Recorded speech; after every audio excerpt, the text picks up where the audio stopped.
Chapter 12. The British Rule in India.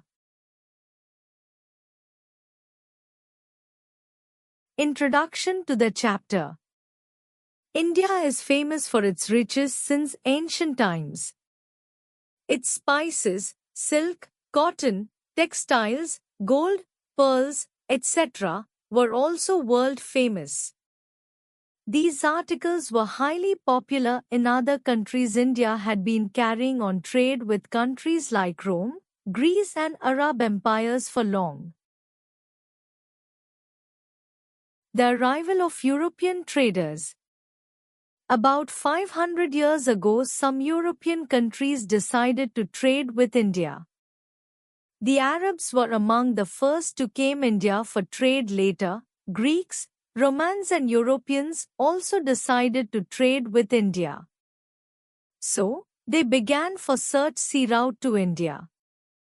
Vasco da Gama was the first Portuguese sailor who discovered the sea route of India via the Cape of Good Hope in 1498.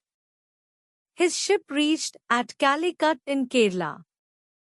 Soon the Portuguese had a monopoly over the spice trade from the ruler of Calicut. They amassed great wealth from India and became very rich. They fought against the Arab traders and drove them away. The East India Company. Vasco da Gama. Other European countries such as Holland, France and Britain also developed interest in trade of Indian goods.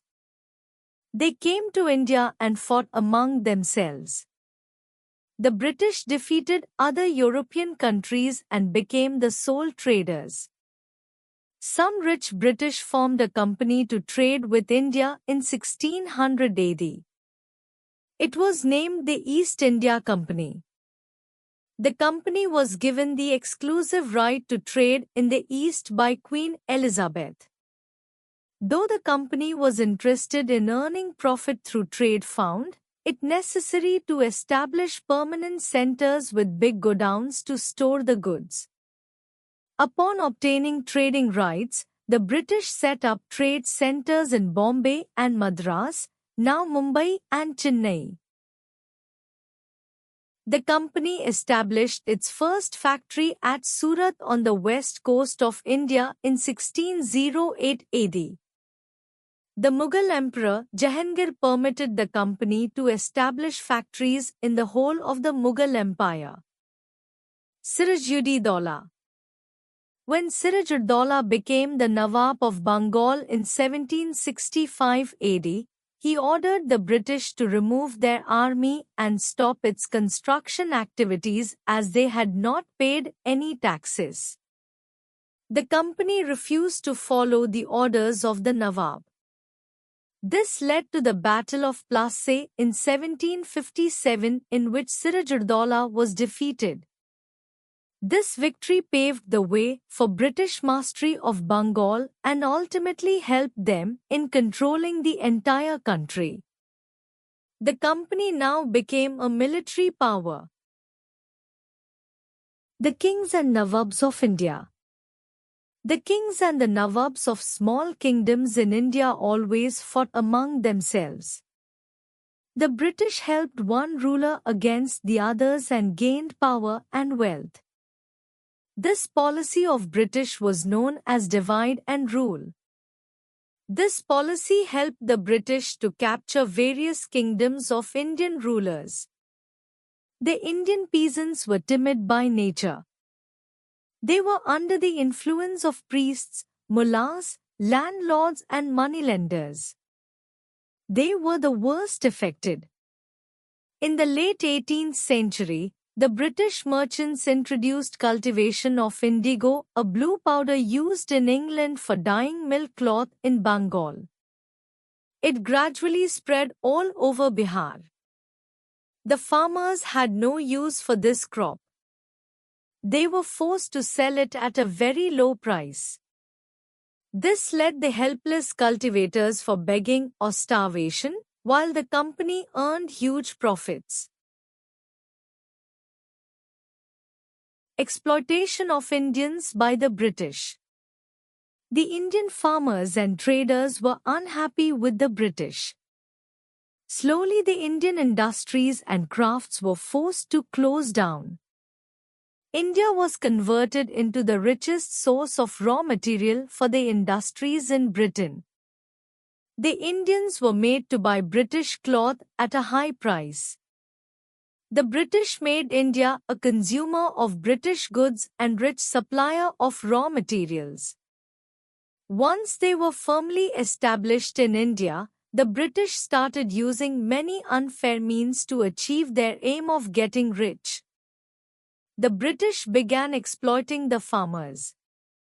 All this made the Indian kings, Nawabs, farmers, weavers, traders and others unhappy with the British and their rules. People from all walks of life started planning to out the British from the country.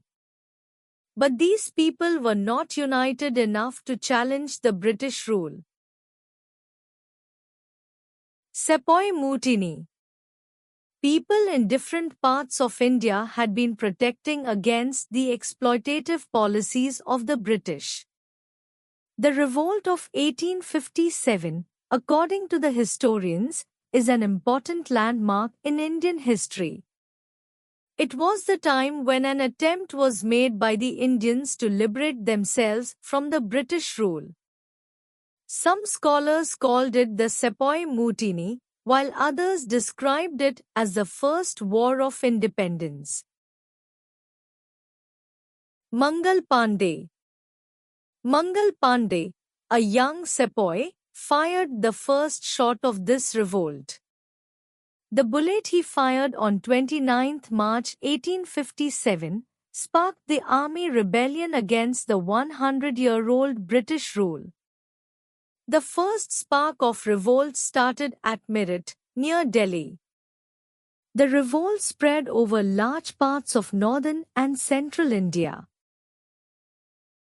Bahadur Shah Zafar. Indian soldiers overthrow their superiors and marches to Delhi to crown Bahadur Shah Zafar, the last Mughal emperor, as their king. Other sections of Indian society also joined the struggle. Nana Sahib, Liaquat Ali, Rani Lakshmi Bai of Jhansi and Begum Hazrat Mahal of Awadh were prominent among them. The sacrifice of Rani Lakshmi Bai of Jhansi is well known. The effect of revolt. The revolt continued for 2 years before it was crushed by the British. The mutiny failed because it lacked proper leadership and planning. The revolt shook the foundation of the company's rule in India. The Indians, who had many leaders, were not well organized. The British, with a well-organized army, suppressed the revolt with a heavy hand. Thousands of people were taken into custody and killed. Bahadur Shah Zafar was sent to Rangoon in Burma, now Myanmar. Hundreds of people were tied to the mouths of cannons and blown up. Many villages were burned down. The people of India had to suffer great cruelties of the British. It appointed a Governor-General, also called Viceroy, to rule over India. Now India came more firmly under the British, but still the conditions of the people did not improve. The new rulers also harassed and suppressed the Indians.